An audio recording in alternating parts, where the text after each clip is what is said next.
Dear guests, we are now ready to begin our panel discussion titled Europe Between New Forms of Power and Dominance, Geopolitical Agency in a Fragmenting World. Allow me to introduce our moderator, Ambassador Simona Leskovar, Program Director of Bled Strategic Forum, Slovenia. Dear moderator, the floor is yours. Thank you.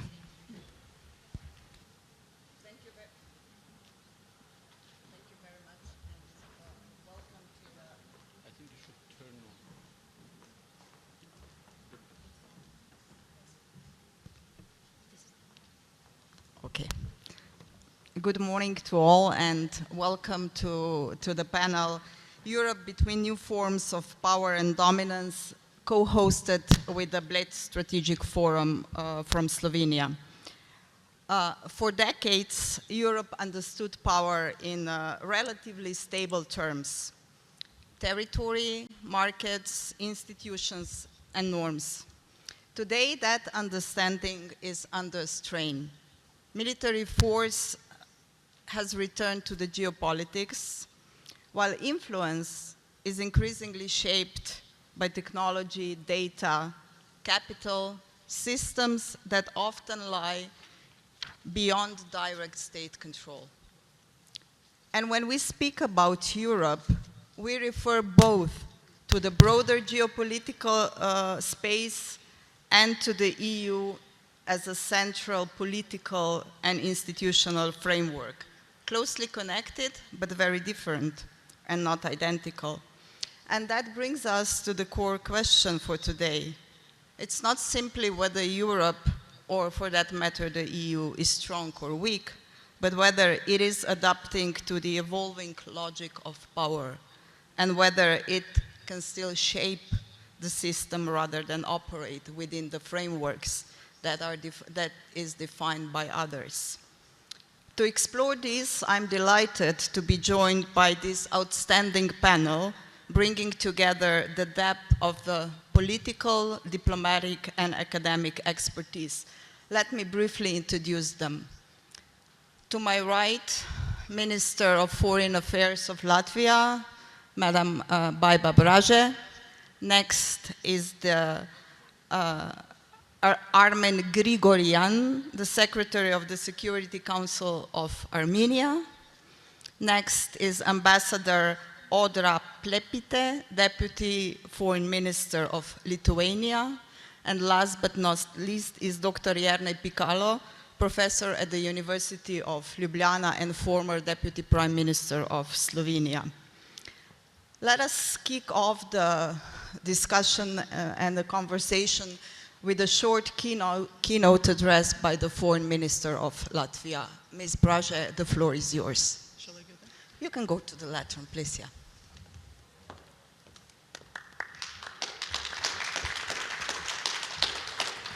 And good morning, everyone. It's a pleasure to be here in my official capacity. It's my first visit, so I look forward also later in the afternoon to see some of the more beautiful parts of Yerevan. And our relationship goes back a long time.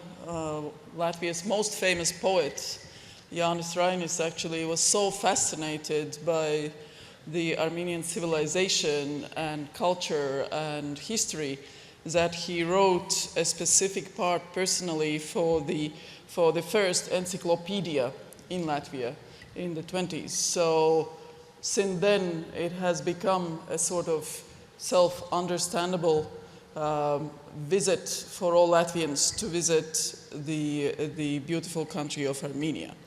And tomorrow our president is coming on an official visit, also something that we celebrate a lot, and that connects also in a very direct way among our leaders, politicians, people, economies, air routes. Air Baltic will restart direct flights in June, so it is a close and very, very respected relationship that we have with Armenia. We also praise the decision by Armenia to launch the pathway to the European Union. And as your Prime Minister said, whether you join or not, that is a different decision by Armenians, but the road itself, the reforms itself, is excellent process. So I commend our Armenian friends and colleagues and partners for that road. We did the same. When we decided to join the EU, we started a process that profoundly changed Latvia. We did join the EU in 2004 on the 1st of May, but it was lasting quite a bit of time. And indeed, reforms that we went through have made us stronger, more resilient, and of course, also much more prosperous. The longevity of life, the health situation, the roads, the infrastructure, everything is better. And not even mentioning security and partnerships and friendships that we have within the EU. So in that respect, also the decision to sign yesterday the joint declaration after the first Armenian-EU summit, it's a profound document, and not only it's underpinned by joint interest and support to Armenia, but also by significant political and financial and economic and other commitments. So we look forward working together, supporting and building on it as a great fundament. Also, Latvia is happy to contribute to the EU mission in Armenia and making sure that what we can do in security and sort of resilience is delivered, and we are quite pleased that that mission has been very successful in its mandate implementation. And then the new mission, the rapid response mission, of course, we all are experiencing various challenges during preparations for elections. Our elections are in October, and making sure that external interference, whether that's cyber, whether that's efforts to buy votes or anything else, does not succeed. And we have seen that Moldova was successful in that, and I'm sure that also Armenia will be successful just as other countries. We are living in an age where the armed force has very much served in the last years to try to achieve political objectives. And foremost, that is Russia's aggression against Ukraine. And I think that fundamental principles that we might have countries with different political structures, different economic systems, but that inviolability of the borders, that the respect for sovereignty and territorial integrity are the basic principles of the UN Charter, is indeed something that all countries have voluntarily subscribed to. So in this respect, Russia's wish to use armed force against Ukraine has been something that has broken down peace in Europe, and where we all are working hard to bring that peace back. And that, in our view, from Latvia, requires several strong sort of pillars. One is to be sure that we invest maximum in our security and defense. So Latvia has enshrined in law 5% of GDP for defense, and we will do what is needed at a national level.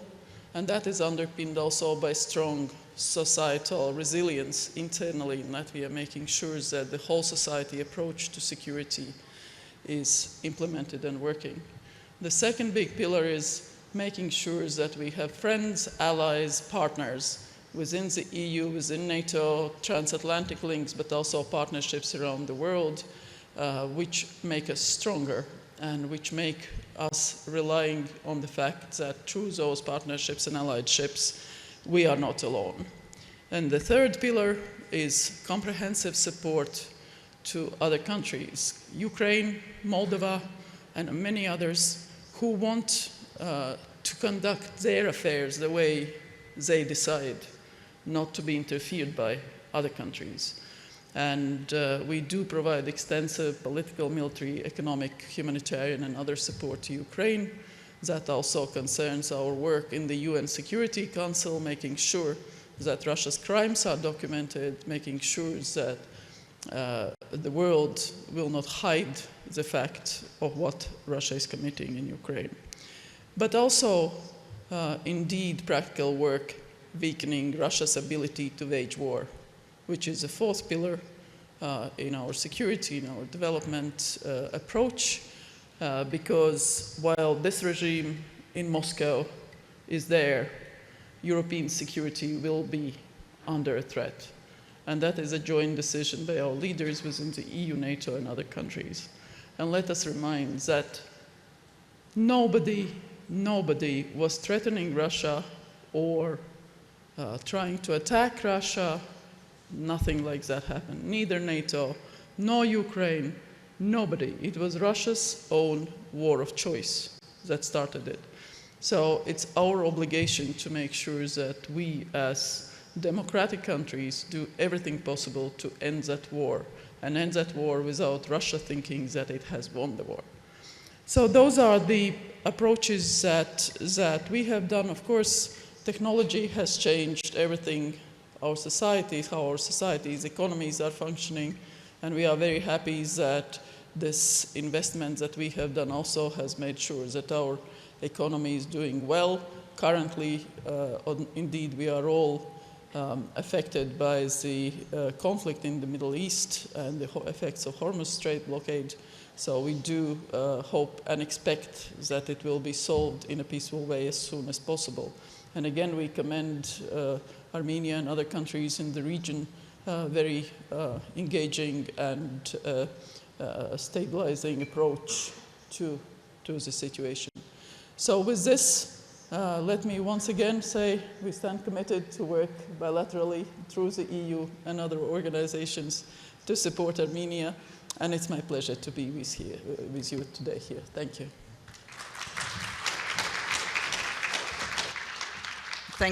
Thank you, Madam Minister, and I wish you a very successful bilateral visit tomorrow.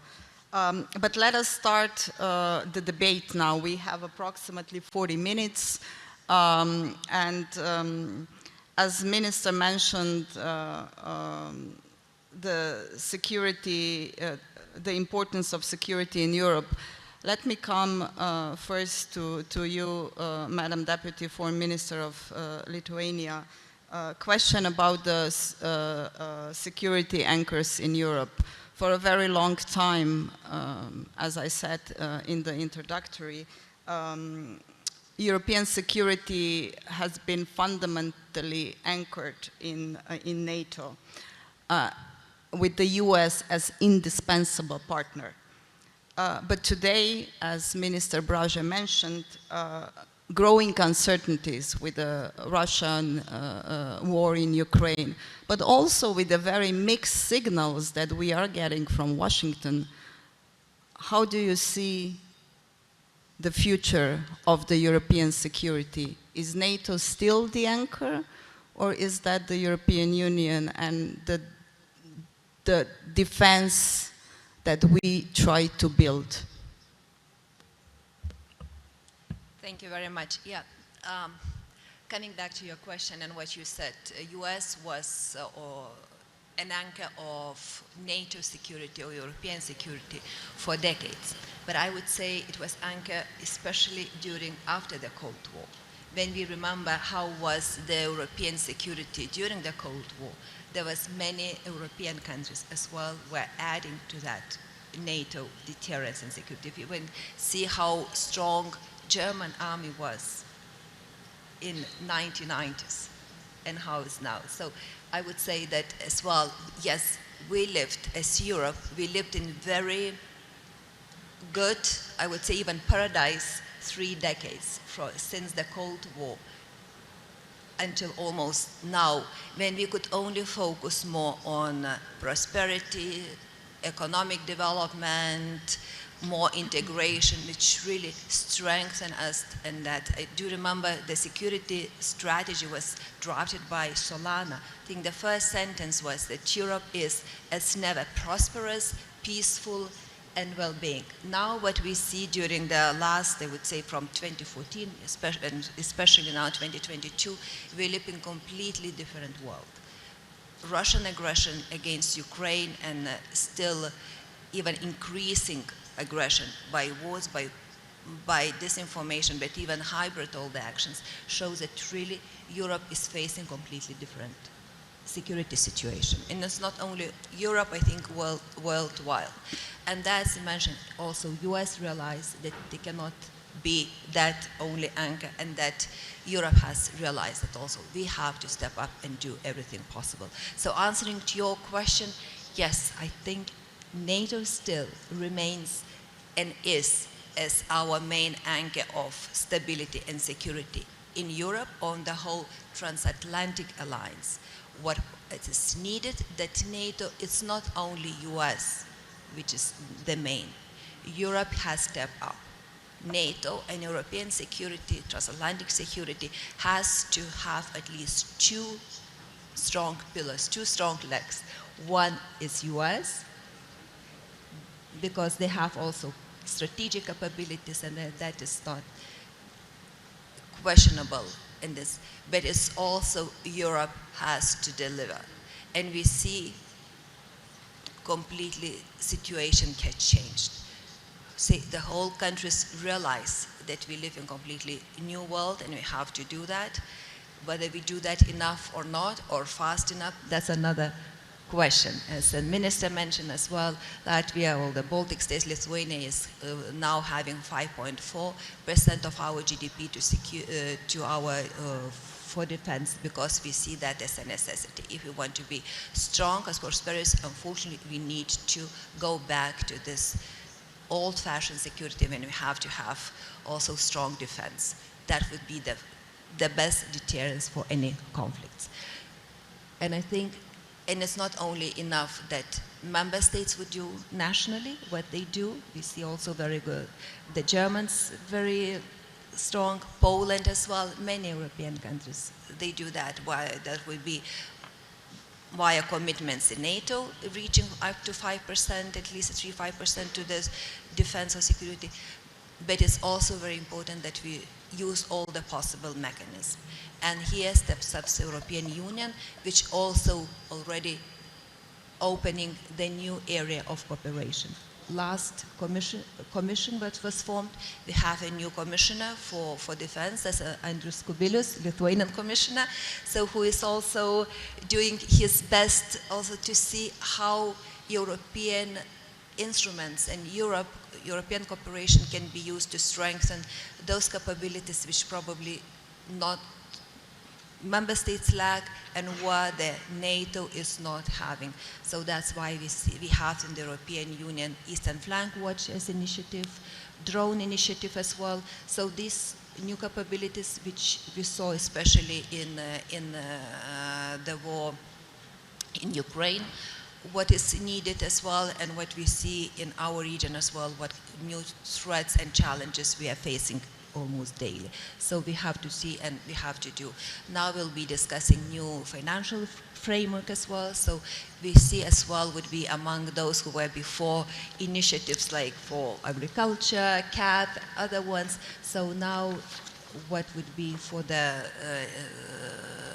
money allocations for some defense or initiatives would be also playing role. And we have to see how we can work together, which formats we can use, that not to duplicate, but also to reinforce each other's wants. So it's been already a decade probably ago, they created cyber capabilities, at least some in European Union response teams, other ones. So even we have to counter disinformation, propaganda, because that's also those tools which undermine our security and defense, resilience of the people. So all the initiatives which strengthen resilience of our societies, gives also some impetus for our capabilities, they should be used and see. But still, we see that in NATO, it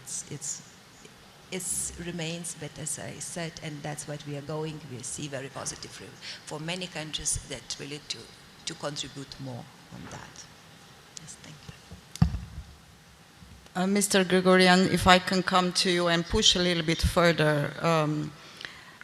As was mentioned that we are now witnessing structural shifts in Europe for taking care of our own security. And Europe, in a geopolitical terms, also includes Armenia. So how do you see from your side, would say a little bit away from the European Union, on the way to European Union, to correct myself, is this structural shift rhetoric, or is it a reality? How do you see that in Yerevan? Thank you very much. First of all, I would like to mention that the process or the way discussion goes in Europe and many other parts of the world today, we have started that a little bit earlier. Like it started in Armenia mostly after 2020 war.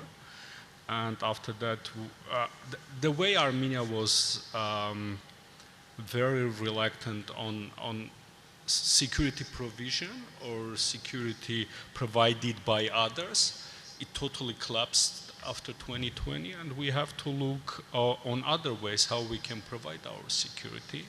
And one of the ways to provide security was this balancing and balanced foreign policy, and also very importantly diversification. Because the way we were very reluctant on one factor was hurting us a lot, and we have seen that it's very challenging to our security.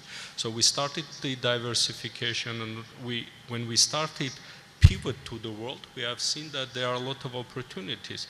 The way Armenia-EU relation is becoming stronger and stronger, it's because of the reason of diversification also. And it's very interesting. On highest level, there is always this statement that today Armenia-EU relation is stronger than ever.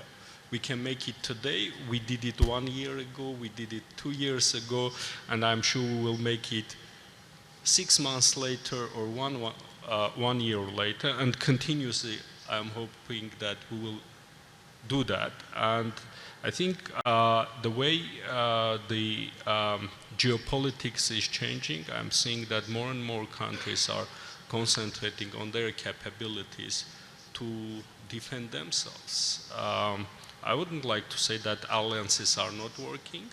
There are still alliances are important, but it's also important to concentrate your own capabilities. It is like in extreme sport, like skiing. Those ones who are skiing in extreme, they don't know everything, all the holes, all the difficulties, but they have enough capabilities if there's challenges to overcome that.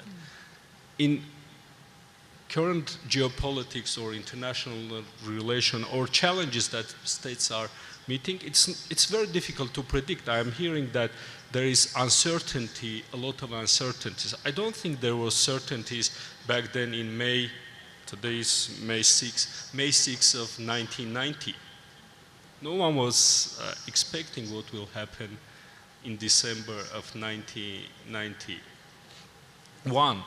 Or in many other instances, I mean, it was not possible to see beyond a few months, like in 2008, 2001. But the most important thing becomes, as I think always has been, that how state capability is enough to meet those challenges in its own, but also in partnership. So those two factors become very important.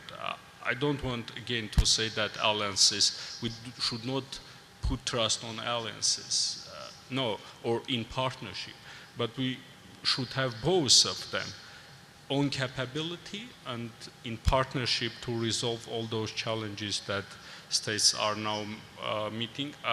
It's so much also interesting how $110 trillion world GDP is dependent on a small strait.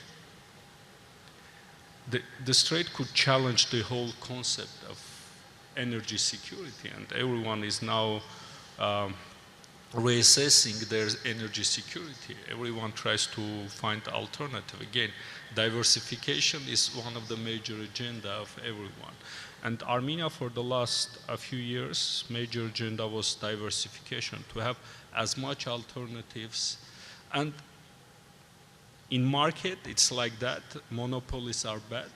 In geopolitics also, monopolies are challenging. You should always have alternatives.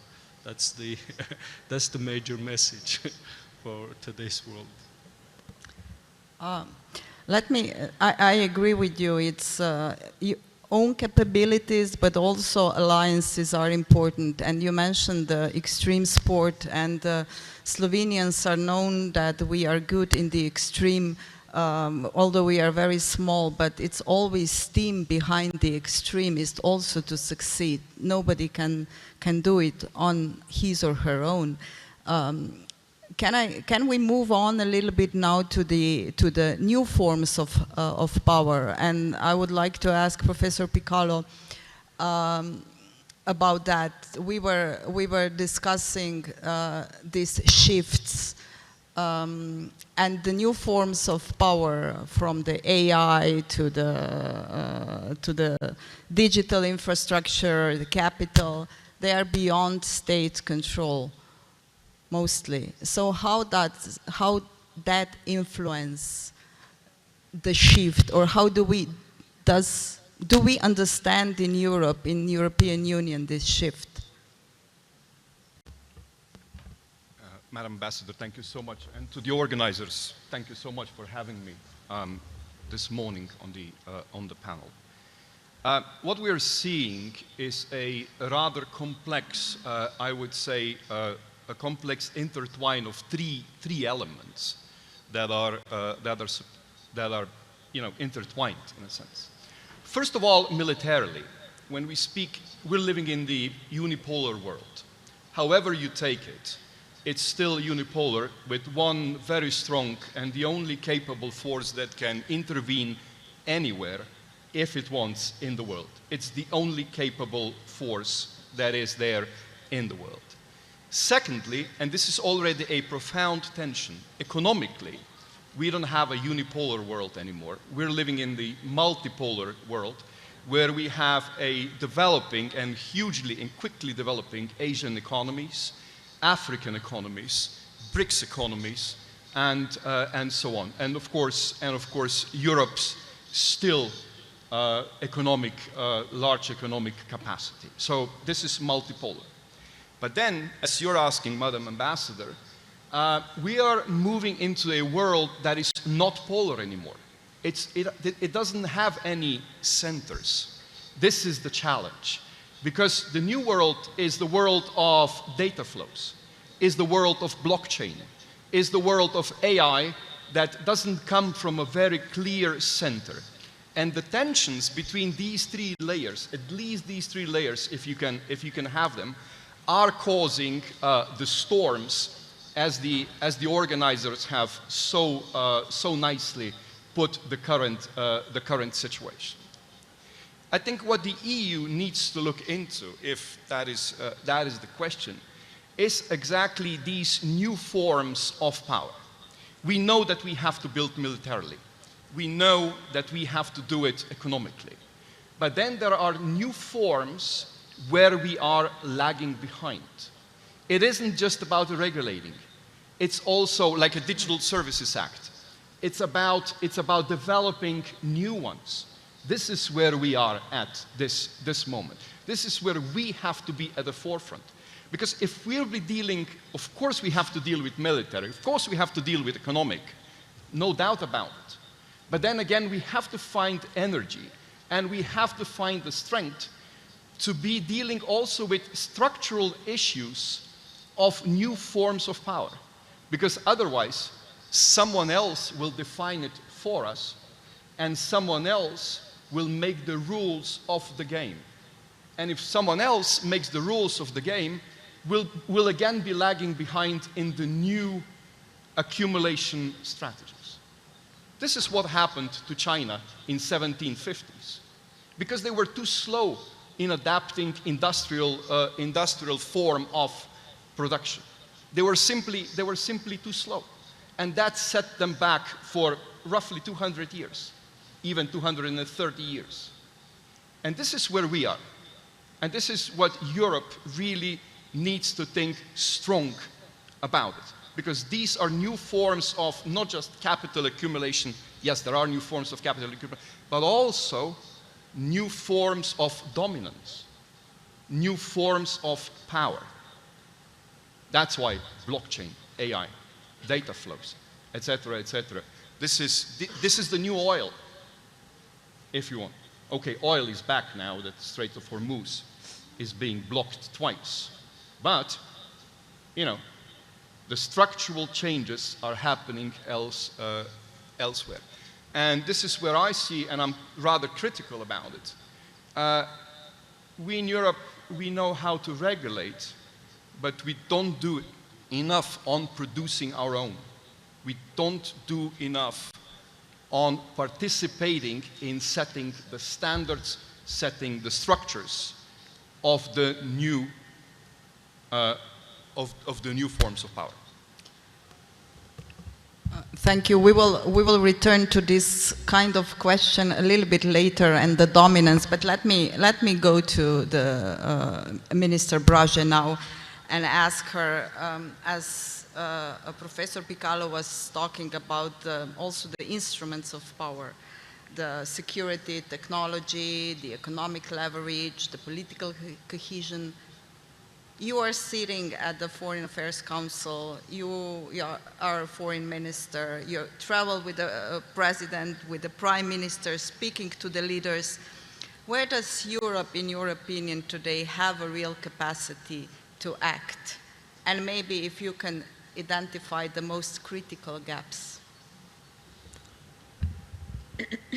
I think a big change was the Lisbon Treaty of 2010, which changed the decision-making in the EU, which added European Parliament as co-decision maker, which from one hand has slowed down the decision-making, especially on the issues like technology or simplification of regulations, or, you know, it just takes much longer to come to the decisions, whereas it was the Commission representing the treaties, you know, and the whole of EU interest and the member states before. Now we have the Parliament as co-decision maker. So the trialogues are lasting forever sometimes, you know, so it's just not there.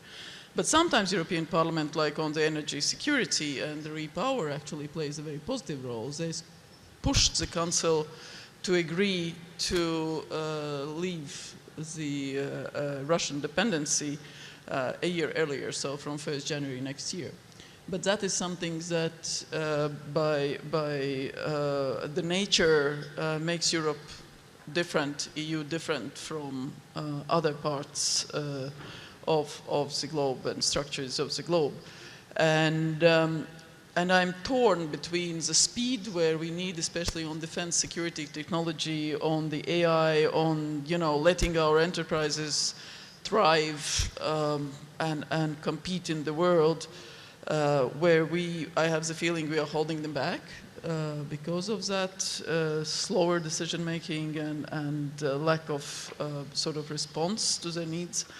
From other hand, of course, it makes us more resilient because that is the nature of democracies, to include those various groups, the interest groups, you know, the businesses, those concerned about privacy or others in the decision making, to make sure that we come at something that is then accepted by everyone in our societies.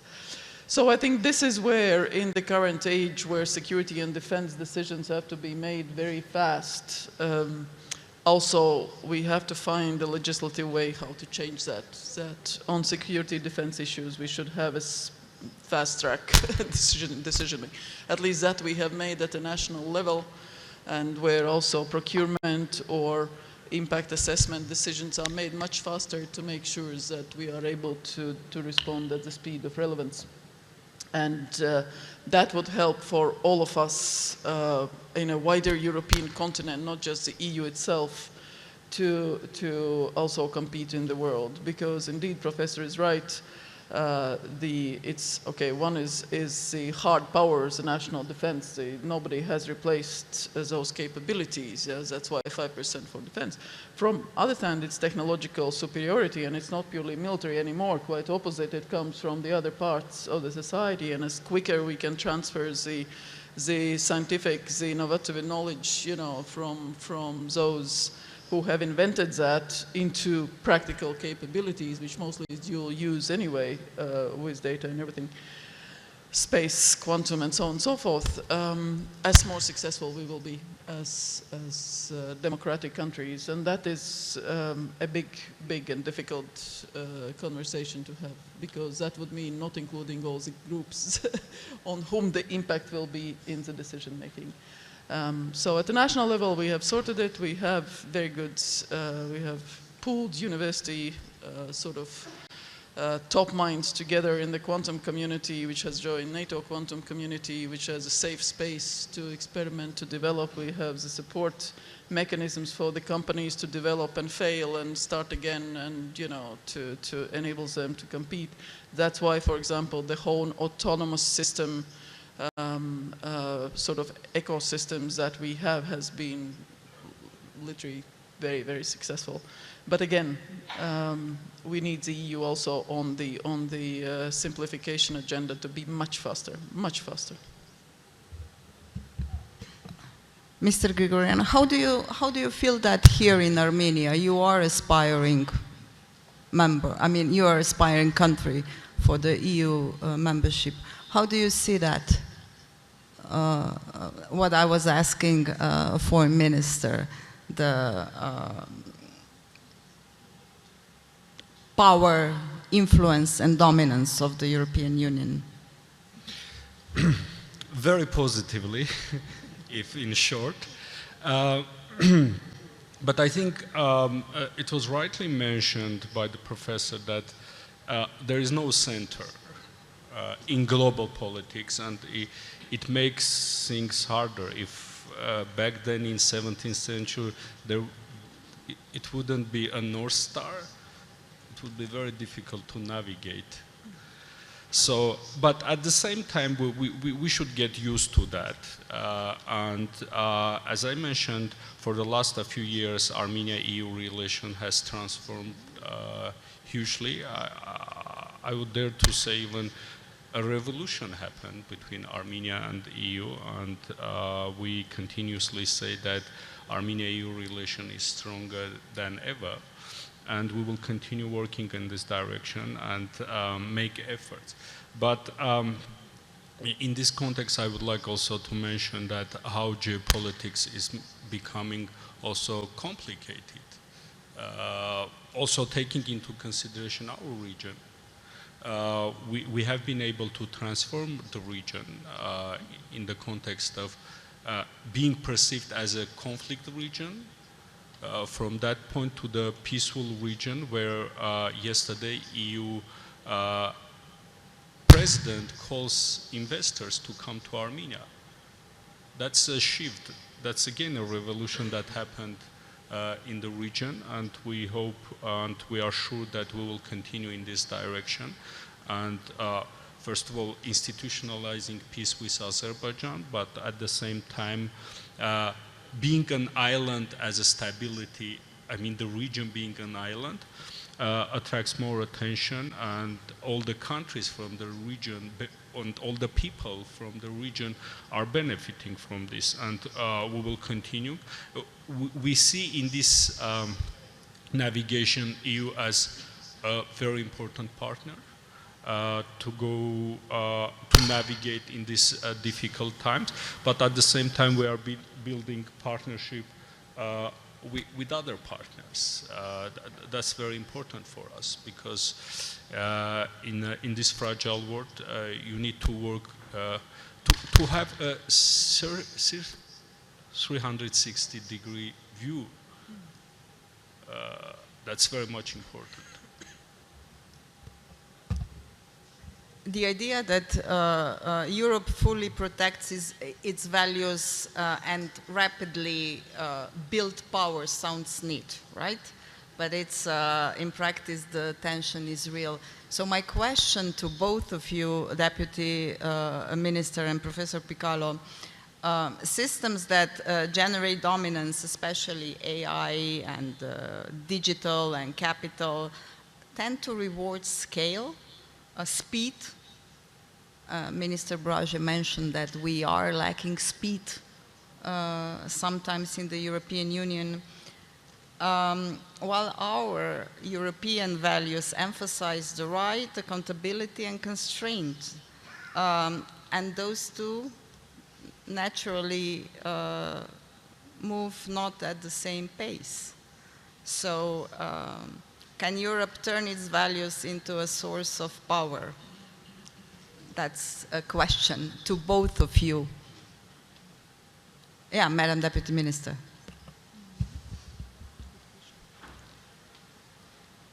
It should, if you want to become strong and really to maintain, or I wouldn't say dominance, but this, which is always driving power with Europe was, and for centuries, especially the last century, we should do that as well. Because sometimes I think we also, our strength became in some extent our weakness.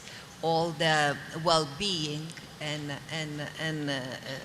got used to good life, if you heard that was also a weakness, because the world went far faster without too many regulations, without looking to the, as you mentioned, values or something like that.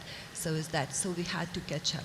But it's not only values as well. What we said now, the technologies also showed we live in a completely different world. Also our interdependence. We cannot even, we see the new technologies is not, Europe or none of the countries is independent completely free to do what is.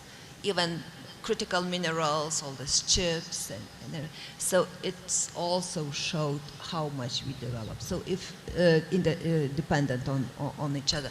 So Europe has to also wake up and to those who, how to, unfortunately, be less dependent and how to develop faster. Yes, I think we have to sacrifice some of our achievements and or social welfare. Some countries say how we can put so much GDP money for defense or some technologies if we have very big social welfare, and it would be. But I think it's that moment when we have to decide as well if you want to advance, and we have to invest in some maybe sometimes not so popular internal social policies, or we have to just rely on the old ones. So, Professor Picalo, can Europe have both?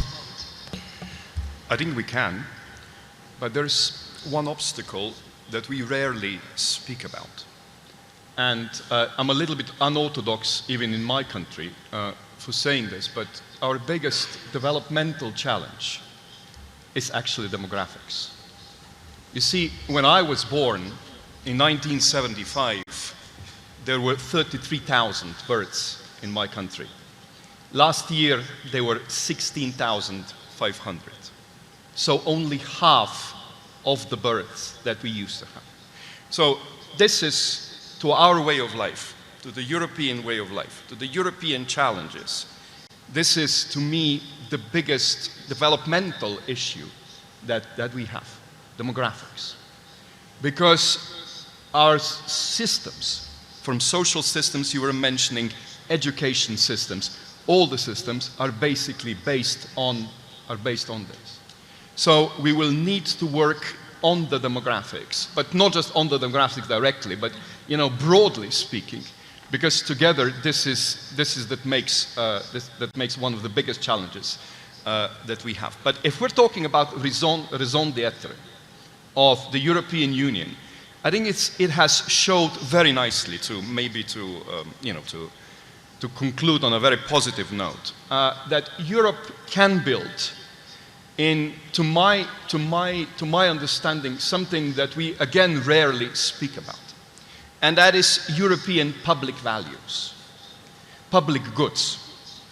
These public goods are something that cannot be acquired locally in our communities. These are public goods that cannot be acquired even nationally in our states. They are European public goods, from European security to European universities, to European research networks, to European, transportation corridors. All of these are European public goods.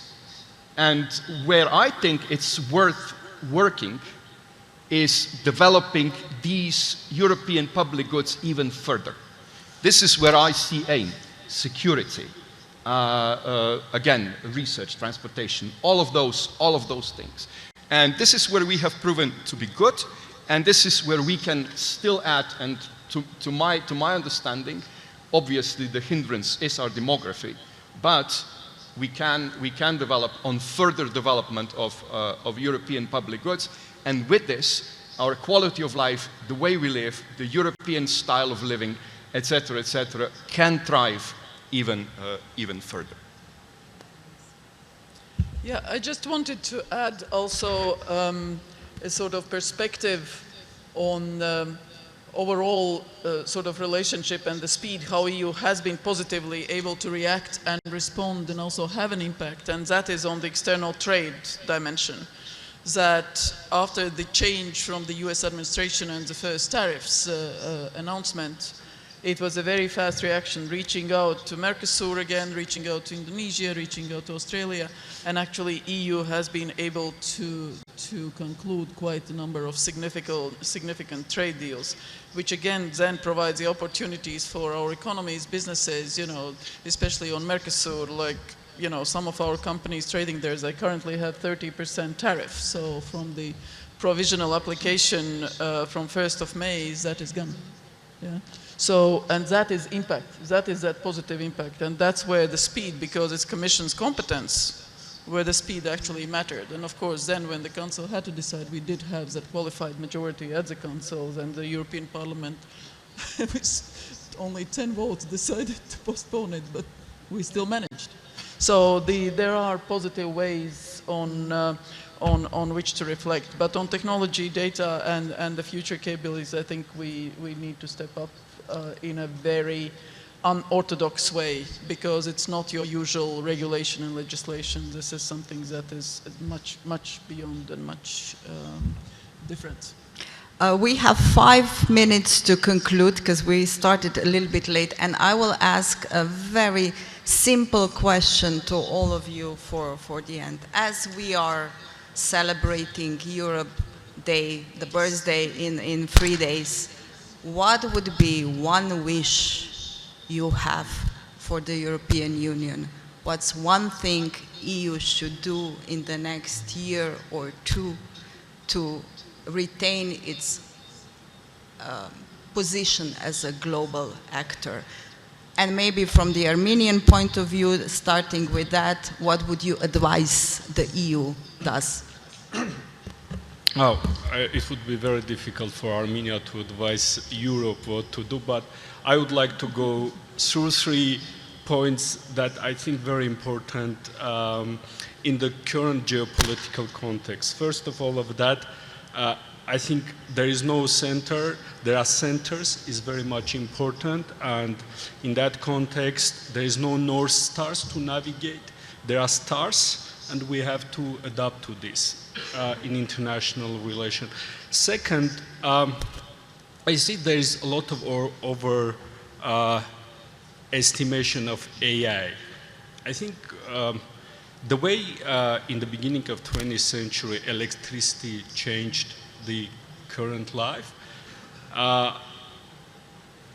it didn't change the geopolitics. It changed the way life was organized. I wouldn't like to expect much from AI that it will also change the geopolitics. It will impact, but the geopolitics, it will not change the human nature and mainly the geopolitics. The third is, I think, very much important. I think quantum physics have changed our thinking of the physical atmosphere. We should think that photon is a wave and a particle. It's a way of perception of the subjects in international relations too. It's very difficult to now precisely define with one, because our thinking is usually like that way. We want to be precise something, but it can be double of something, you know, like a photon being a wave and being a particle.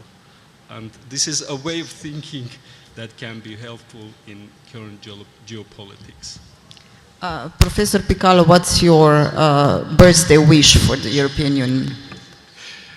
That we remind ourselves more often that no matter what, but this is the greatest sui generis supranational political community that ever existed in human existence. This is something that we don't remind ourselves enough, and what it needs to do is just needs to rethink or think, adapt, and above all lead, and not be self-depreciating, because there's no point in being self-depreciating if you are doing. But that does not mean that you rest on your, you know, on your laureates or your previous things. You just have to, you know, lead, so to speak. Deputy Minister Plepite. I think you're reading my mind as well. That's why I was saying, yes, I think for the EU, trust in themselves as well, to know the strategic really aims, goals, and to have strong decisions to become the strong actor regionally, globally. We have capabilities, we have power. Sometimes we are going to nitty-gritty daily basis, not to that. So to talk and to increase as well, to enlarge, to have new members, which should also make sure that they make also us stronger, all of us. Minister Braže. I think I'll be very practical. On security defense issues, indeed, solving the differences with the US and transatlantic sort of community where Europe and the US, Canada and others work together very closely.